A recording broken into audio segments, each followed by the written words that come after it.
Huraian ni tentang apa syarat untuk bertemu Rasulullah tu. Ya. Ya. Dia memang benda macam tu. Maksudnya kalau pertama tahan ciri, dan kalau dapat benda baik pun, tak, kalau saya kata dalam beg sekarang ada 500 gram mah, cerita kat orang. Ketua perut ni bawa orang ketua perut, walaupun tak bukan ada orang tahu kita bawa apa. Tapi bila kau cerita macam ni, kau siap. Semua orang target lah. Kita pun rasa bersalah. Jadi nak kata nikmat macam tu, macam mana? Diam je. Satu diam. Tu betul tak betul yang tu Rasulullah. Saya kalau kelihat tu dulu. Pasal saya jumpa lah, ada lah orang yang saya pernah jumpa dia kelahi. Tapi tengok jadi sesat. Dia mimpi dia dakwa dia Rasulullah sampai jadi sesat. Padahal kalau tengok gaya tu bukan Rasulullah. Kalau kata orang kafir pun dia kata dia mimpi jumpa Rasulullah, kan sebab itu Rasulullah ajar dia mengucap kalimah syahadah. Dia kenal ya Rasulullah tu. Kau jangan dakwa lah kata Rasulullah, kata ada orang mengajar kamu masuk Islam, mudah lah. Pasal bila benda yang pasal kaedah dalam akidah ni, benda yang bukan yakin tak boleh intikad. Tak ada. Banyak intikad ni dia mesti benda yang yakin, yang qat'i. Benda yang tak yakin, zon tak boleh intikad. Satu, kita lapar makan nasi, kenyang. Boleh tak intikad yang ni? Aku makan nasi kenyang lah. Boleh tak? Kenapa pula? Kan makan kenyang. Tak semestinya. Mana tahu duduk makan tu, tak usah makan lah.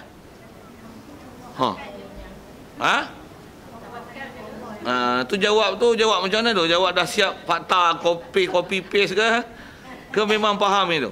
Saya nak sebut apa? Walaupun kita memang rutin hari-hari lapar makan. Makan kenyang, lebih makan ngantuk. Okey. Memang macam tu. Tapi kita tak i'tikad yang mengantukkan kita dan mengenyangkan kita dalam makanan. Pasal apa? Saya nak sebut tentang kata masalah i'tikad tu. Kita tak i'tikad dengan benda-benda yang walaupun dah rutin hari-hari macam tu. Kita tak i'tikad makanan mengenyangkan. Yang mengenyangkan ialah Allah. Siap. Baru betul. Yang ni saya nak sebut prinsip akidah tu. Kita tak i'tikad dengan benda-benda zon. Rasulullah kot tak ada. Memang Rasulullah. Okey, baru clear Rasulullah. Rasulullah. Kalau kot tak ada. Tak i'tikad. Satu, mimpi-mimpi Rasulullah lah tak ada. Untuk saya sebut disiplin kenal tau. Tak kenal je lah. Diam. Kita kata Rasulullah. Dengan i'tikad jangan kata Rasulullah Rasulullah tak. Kalau sikit, kalau saya panjangkan situ. Pasal kita duk cerita maksud masalah yang tadi kan, selawat lah apa sikit ke sana tadi. Baik, kalau ada orang yang memang dia i'tikad tu Rasulullah, masalah ni tentang apa? Antaranya apa fenomena yang berlaku pada ketika dia mimpi tu nanti. Antaranya fenomena dia dan apa yang dia mimpi, dia kata Rasulullah cakap kat dia. Kalau dia kata tu Rasulullah cakap, nanti cakap tu lah dia pakai. Cakap tu dia pakai. Padahal pasal Rasulullah nak cakap dia tak payah cakap dah pun. Pasal apa? Dah siap dah. Dah cakap siap lah semua. Dah habis lah. Kalau cakap tu betul pun memang tu Rasulullah ke? Nanti saat. Tu kata nanti saat tu. Macam mana pun saya nak sebut ialah, kalau yang tu bukan Rasulullah, dia tengok dia i'tikad Rasulullah, dia tengok dia pegang percakapan tu. Dia tengok percakapan tu pula ada, kalau kita tengok elok-elok dia macam ada racun. Macam mana ada racun lah? Perkataan tu. Nak saya buat misalnya, yang ni orang yang saya pernah jumpa, saya kelahi dengan dia tu. Pasal dia kata dia jumpa Rasulullah. Rasulullah kata apa? Dia kata, teruskanlah amalan kamu. Teruskanlah amalan kamu. Kamu adalah orang yang baik. Itu ya, dia kata Rasulullah cakap itu kat dia. Dia pun teruskanlah amalan dia. Tahu amalan dia apa? Semalam subuh, tak bangkit. Tapi dia tak apa, Rasulullah dia kata teruskan amalan kamu. Jadi maksudnya tera aku buat macam ni okey tengok saya nak sebut ada racun tu. Dia ada racun tu. Kalau ikut kaedah macam mana? Rasulullah macam tu. Macam setan ada Rasulullah gitu. Kalau Rasulullah bukan gitu rupanya. Itu merosakkan orang. Macam orang lah, orang tak baik kita kata teruskanlah, yang ni kerja yang baik, teruskan kerja tu. Macam mana? Kawan pun, wah macam tiba Ustaz iktiraf aku. Mampu ya? Saya nak sebut tu. Tentu masalah dia bila kita silap i'tikad ni. Yang tu antara kesan dia lah kan. Satu, hati-hati dari segi nak mengiktikad. Yang ni Rasulullah. Lebih baik Rasul mengaku lah. Pula tu kalau ada pun, tu bahasanya dia tak ada cerita kepada orang. Diam. Okey. betul perkataan dari kitab cerita tu. Okey, ke sana sikit kita. Asal cerita tadi kita kata maksum asal bicara kita situlah kan kitab kita. Jadi zahir batin dia baik, jadi takkan ada buat maksiat. Jadi kalau ada rupa maksiat, dia nampak je macam maksiat tapi bukan maksiat. Khusus saya sebut tadi kemakruh tadi. Jadi macam Rasulullah buat benda makruh je, tak, bukan makruh. Bahkan nak sebut, nak tanggung, nak kata dia bukan buat benda makruh. Bahkan di sebelah Rasulullah ambil wuduk sekali tu bukan makruh. Sedangkan air ada, bukan makruh pada dia, tapi wajib. Kenapa? Pasal kalau dia tak ambil sekali, ada waktu yang sepatutnya dia boleh ambil 3 kali, hukum yang akan ada ialah wajib 3 kali. Jadi dia buat yang tu adalah nak mengajar hukum. Dan daripada perbuatan dia lah maka keluar hukum. Pasal Rasulullah dia tak sebut macam ni. Yang ni wajib tau. Tak ada hadis yang sebut itu. Yang ni sunat tau. Yang ni makruh tau. Sajalah saya guna bahasa itu kan. Tak, Rasulullah tak ajar itu. Semayang pun kata aqimis salah. Quran pun tak sebut wajib semayang, wajib puasa. Macam mana boleh faham wajib ke sunat makruh ni? Ulama yang ambil faham. Satu kalau sebut sambung sikit dah bab tu. Ke Maulidi Rasul ada yang Nabi kata, sambutlah birthday aku. Tapi boleh tak sambut? Ambil mana?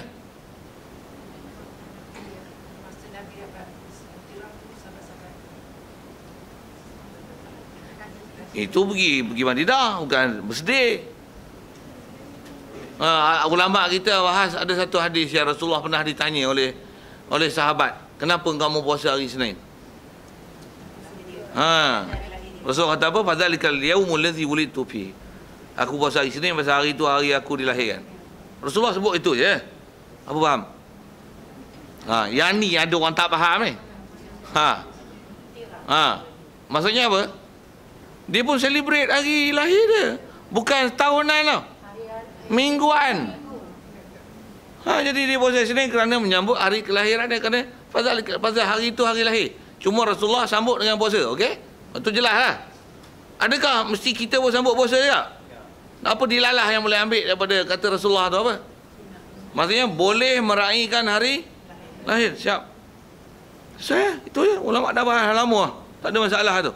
Engkau nak belarak ke, kau nak ceramah ke, tapi peraturan bagi betul dengan peraturan syarak. Tak betul, salah, dia kena diharam pasal lain. Bukan haram selawat tu. Bukan haram meraihkan hari Rasulullah tu, tapi haram pasal lain. Haram bercampur lelaki perempuan, haram ni, haram ni, haram ni, haram benda lain. Haram benda lain. Tapi nisbah meraihkan maulid, macam mana? Tak ada masalah. Satu tiba-tiba ada orang menyalahkan menyambut. Kata dia, macam menyambut kelahiran Nabi Isa, macam Yahudi, macam Nasrani. Untuk belarak pula macam wil-wil. Hindu dia buat wil-wil. Apa ni? Tak betul lah.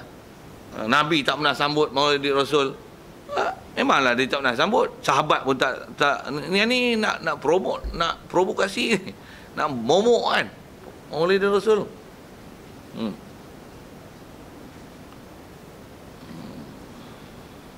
Okey. Apatah lagi kalau ada orang kata kalau ulama kita lah dia kata antara hadis-hadis yang meriwayatkan tentang pak menakan Nabi, antaranya ialah Abu Talib. Dia pada hari Isnin,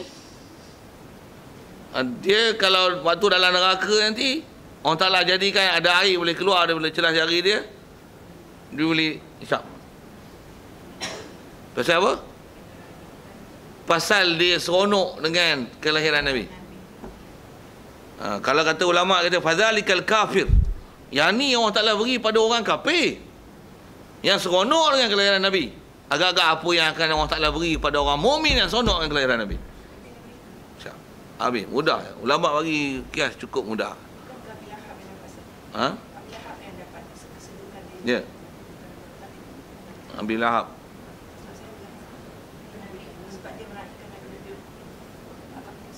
Pak menakan ni semua sambut tu. Tapi Pak Tak tu kena terlajak mulut dia. Saya sebut apa dia? Saya sebut Abi Talib Abi Lahab kan. Fadal dekat Abu Lahab. Ya. Ya. Dia yang bawa tawah tu. Dan setengah riwayat ada orang haji-haji lu ada Tutup Guru duk sebut, dia kata yang kita duk menasyid tu antara perkataan yang diucapkan waktu membawa Rasulullah tu, Salla alaikallahu ya Adnani. Mudah-mudahan Allah Ta'ala beri rahmat pada kamu wahai budak yang dinisbahkan pada Adnan. Adnan ni tu Rasulullah tu lah. Jadi dia seronok tawaf. Tawaf ni pasal ada amalan yang syariat Nabi Ibrahim dulu, tapi dah jadi macam-macam lah. Jadi dia seronok tu mengikut dengan cara yang masih ada baki-baki macam syariat yang betul, tapi macam dah campur macam-macam lah. Yang tu ada tawaf, dan dia iktiraf kata Allah, doa dia minta Allah, memang kafir Quraisy masa tu disebah nama masih kenal lagi Allah. Kalau tanya pun siapa jadikan langit bumi? Allah. Memang dia tak ada masalah yang tu. Macam mana pun nak sebut apa nak sebut tan selawat tu ya tadi.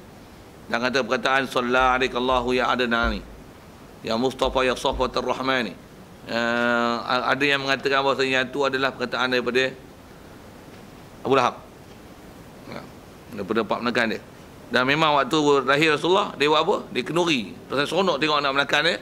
Pasal tengok rupa hebat kan, tak ada kanak-kanak yang macam ni. Dia buat apa? Sembelih unta. Berapa ekor? Itu sejarah yang kita dengar. Macam ni pun sejarah ha. Kita sekadar cerita sejarah kata.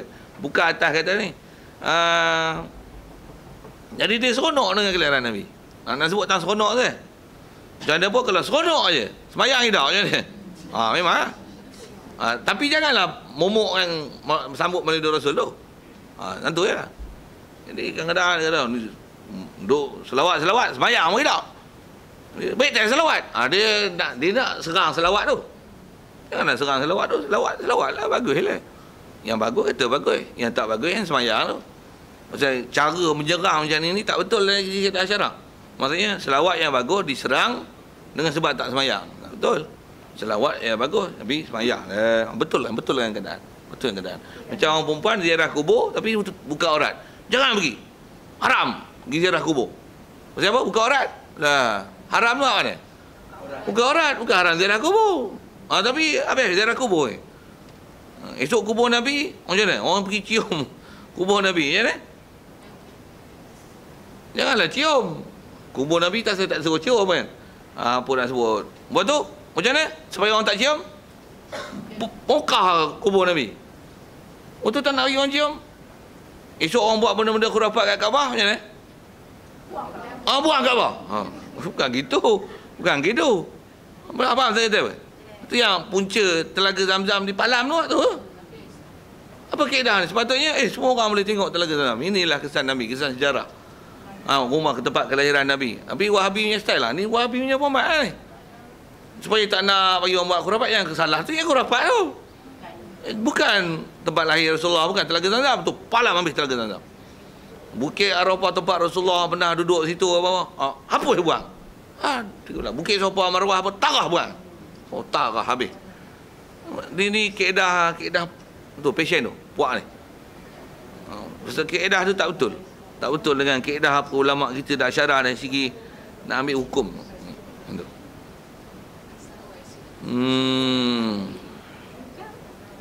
Okey. Jadi asal sebut kepakaian apa tu macam itulah, itu kaedah bahasa je sikit. Terjemah betul-betul bahasa tu. Jadi wajib i'tiqad Nabi Rasul ni memang terpelihara zahir batin mereka daripada apa-apa maksiat. Masih lagi syarah itu.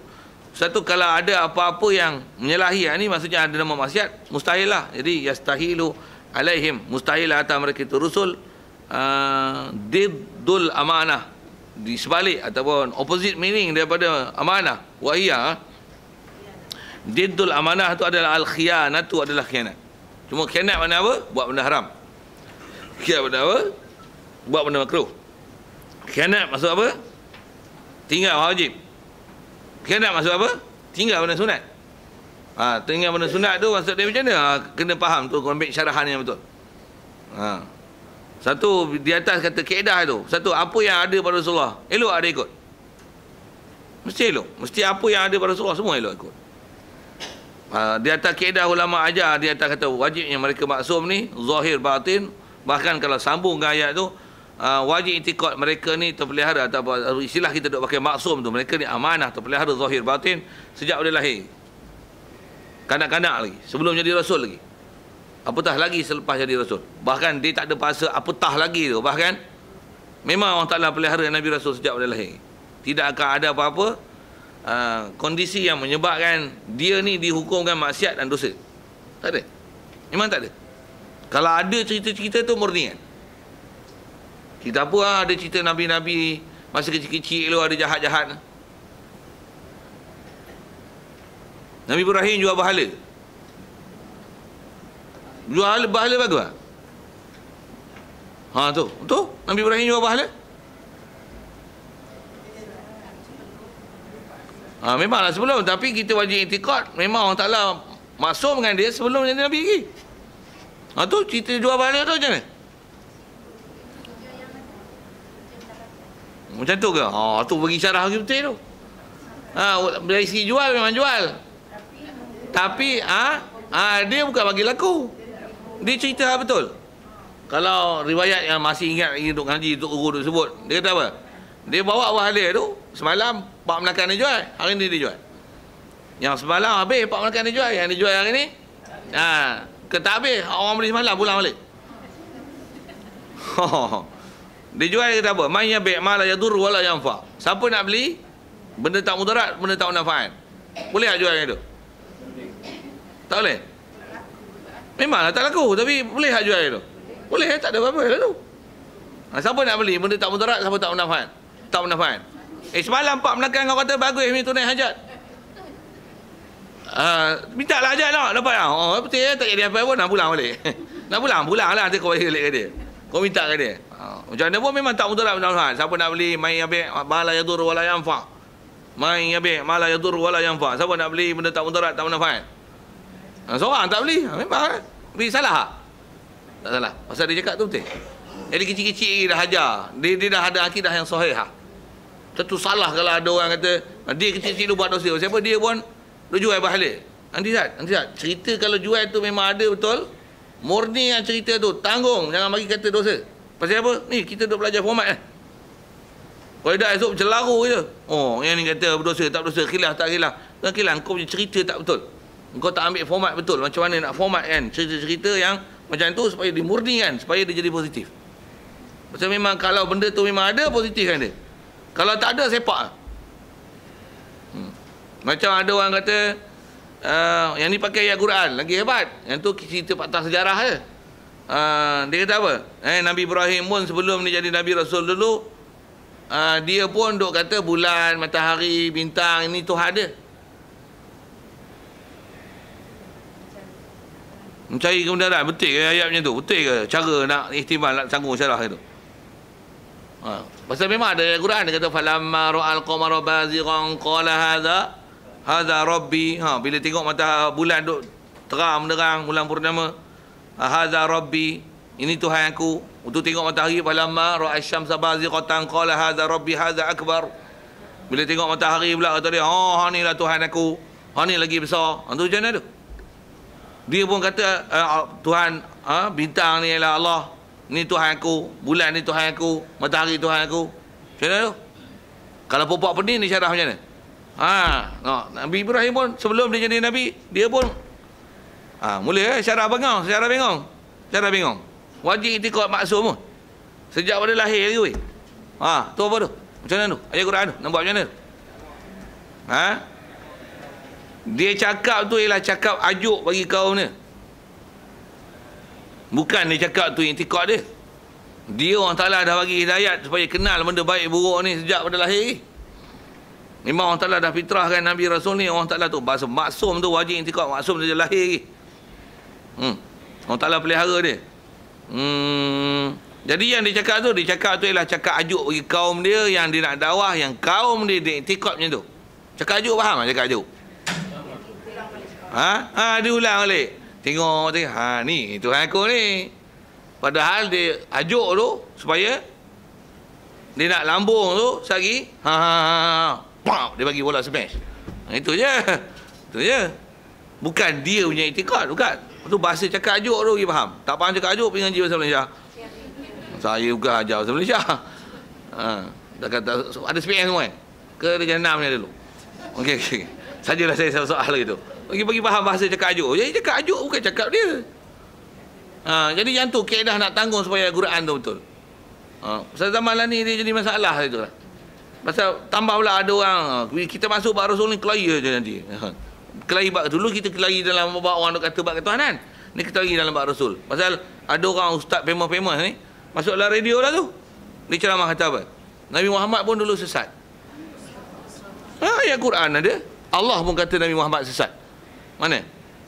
Wa wajadaka dhallan fahada.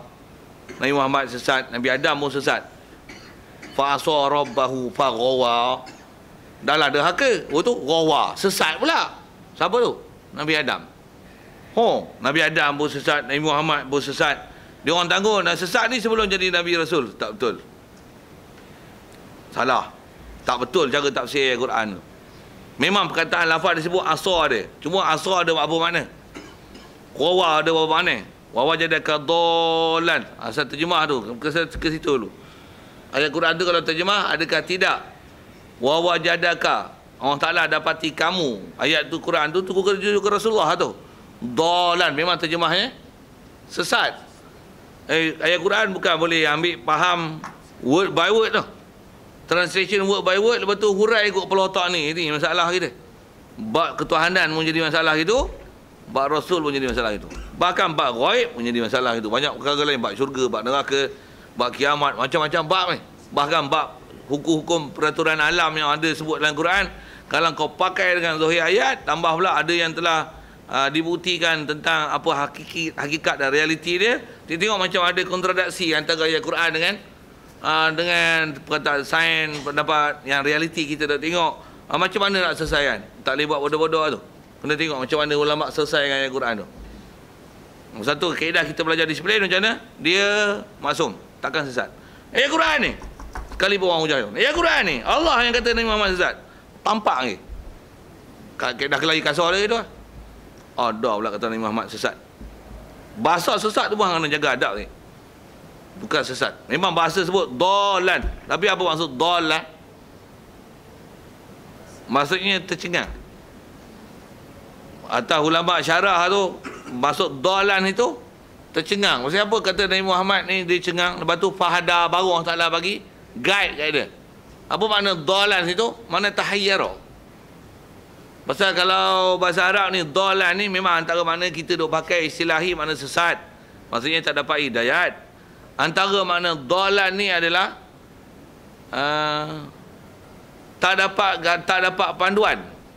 Nabi Muhammad, bahkan semua nabi-nabi wajib itikad mereka ni maksum. Allah Taala pelihara, Allah Taala beri dia istilahnya hanif. Jiwa mereka ni memang boleh menilai mana baik buruk sejak pada lahir. Wajib itikad itu. Allah Taala maksum dengan mereka. Cuma sebelum datang Jibril tak ada wahyu. Tak ada wahyu itulah diistilahkan sebagai dhallan. Jadi maksudnya apa? Dia tercari-cari. Tapi dia tak sesat, dia tak sembah wala, dia tak bunuh orang. Maksudnya tak ada buat benda jahat, tak ada. Cuma dhallan itu maksudnya apa? Tercari-cari dan tak dapat wahyu, tak dapat bimbingan wahyu daripada Jibril. Siang dia pergi halwat ke Gua Hira atau seumpamanya ke Rasulullah macam tu. Bahkan semua Nabi Rasul wajib ditanggung apa situasi yang kalau dengar ada cerita-cerita itu, bersihkan mereka adalah maksum sejak ada lahir. Satu maksud dhallan tu, tengok ulama tafsir apa tafsir kan. Satu, kalau zaman lah ni kalau ada ustaz-ustaz yang macam tu, kalau sebut itu tembak tu, saya sebut lah banyak kali kan, nak tembak tu. Tapi nak kata apa, dia bagi huraian macam tu, dia tengok tafsir mana ke, dia tengok terjemahan, untuk dia syarah. Kalau terjemahan baru terjemahan. Tafsir tau, tafsir maksudnya apa?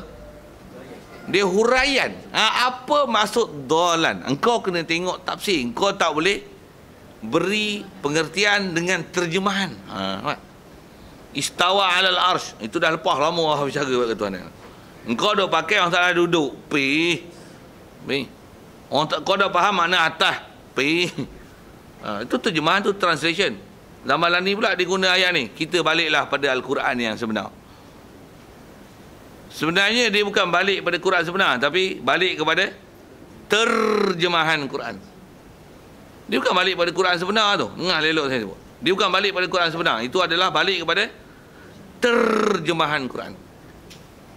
Zamalan ni tambahlah ada orangnya. Baca ayat Quran, baca istinbat. Baca istinbat. Faham tak saya sebut apa? Istinbat faham? Baca ayat Quran keluar hukum. Baca ayat Quran keluar hukum. Padahal ayat Quran ni dia kena tengok semua.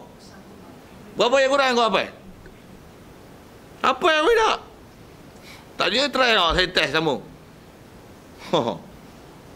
Nak test punya awak hafal je lah. Macam mana mungkin tak hafal, test semua. Test semua tau. Dan tak baca, tak betul. Tambah pula lagi tanya pula, ni wajah apa? Kiraat ada wajah baca. Kalau wajah kiraat macam ni, baca maksud macam mana pula? Mampu. Kencing gitu je. Ulama dulu nak bahas ayat Quran tu, bahas semua. Qiraat apa, nasih, mansukh, mutlak, muqayyad, mujmal, mufassal tu. Itu baru Quran. Apa tu? Hadis mana pula yang berlaku? Sebab urut hadis dengan sebab berlakunya turun ayat Quran ni, mana hadis Rasulullah pernah sabda kan? Nasih, mansukh, oh, itu baru sebut hukum. Ada yang sampai kata, wallahu alam, yang ni aku tak tahu nak pergi hukum lagi. Ulama mujtahid tu. Ni tak ada, baca satu hadis istinbat. Kalau baca satu hadis istinbat hukum. Baca satu hadis istinbat hukum. Baca satu hadis istinbat hukum. Wow. Saya saja nak bunyi itu. Oi, terror. Tu kita. Satu saya kalau saya sebut ni pasal saya ngaji hadis tau. Saya ngaji Bukhari. Saya ngaji Muslim. Saya ngaji Ibnu Majah. Ngaji bergadak ni. Tak laki dengan tok guru baca kitab ni. Tok guru baca duduk terjemah, tutup kitab. Baca lah ambil air lain, buka lah, tutup kitab. Baca gedeg-gedeg tu maksudnya baca laju. Kami semua dah terror-terror, Arab semua terror. Baca ni terjemah lah. Hadis ni tak bahas. Hadis ni apa? Hadis ni belajar untuk ambil sanad. Mula tu untuk istilahnya belajar hadis riwayat. Belajar ambil riwayat. Bukhari pun riwayat. Hadis dalam Bukhari tu hadis riwayat. Apa riwayat? Dia sebut ada sana, dia sebut riwayat dia. Ambil terima pada hadis tak mana, ada sana. Dia bukan cerita hukum lah tu. Hukum nak tengok mana? Yang mereka tauhid nak tengok mana? Akidah tengok mana? Ya, tengok kita akidah. Kita ahli sunnah wal jamaah, tengok Abu Hasan Asy'ari. Ni Abu Hasan Asy'ari Maturidi dia belakang. Kau ke dakwah, kita tengok balik kepada Quran. Sikit syarah kau tu, dia geram, dia keluar je, dia muntah habis. Dia tak boleh, pasal zaman ni banyak sangatlah tu. Ni pun saya duduk dalam meneliti beberapa maulana yang dia suruh semak. Dia pun tak suruh pun, kadang saya pergi semak. Saya duduk tengok ni, buka-buka maulana. Nama maulana ni ajak pening-pening ke Malaysia ni? Kalau dulu maulana dulu bagus-bagus. Ini maulana ni macam nak lena. Bobby yang bahasa main-main bahasa ni. Seram. Allah dengar syarah, Allah. Pelak saya bahasa pelak Mula bahasa Penang lagi, bahasa lagi kasar. Pelak lolak. Ya, betul. Bukan memperkaya, itu alat. Macam nak pemain kereta semua ada. Ni sebab aku Boleh tak senarai Ustaz? Oh, senarai tu saya pun tak apa-apa kat satu-satu tu lah. Kalau yang duk ingat. Okey, balarah tu pun satu atas kira tu di asyik-asyik tu. Balarah tu 3 dalam tu. Bayan, ma'ani, badai. Mula dengan balarah. Nak salin je. Bayan, ilmu bayan, ma'ani, badai. Satu-satu ni saya lupa ni. Lagi tak boleh sebut semua, sorry lah. Nahu, soraf, arud, kafiyah, arud. Pronunciation betul dia macam tu lah. Arud. O A ke? Ain, Ra, Waw, Dot. Kalau A ni payah ARUDH. Dot nya DH lah. Arud. Arud, Qafiyah, Insya, Qad, Imla. Nantilah pasal tak ingat tu leceh ke saya. Nanti pasal dia kadang-kadang tak kita keluar sedarai lah. Susah tak?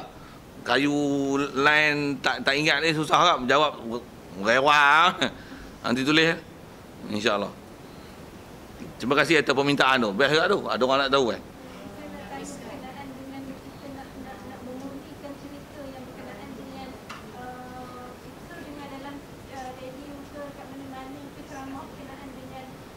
Kisah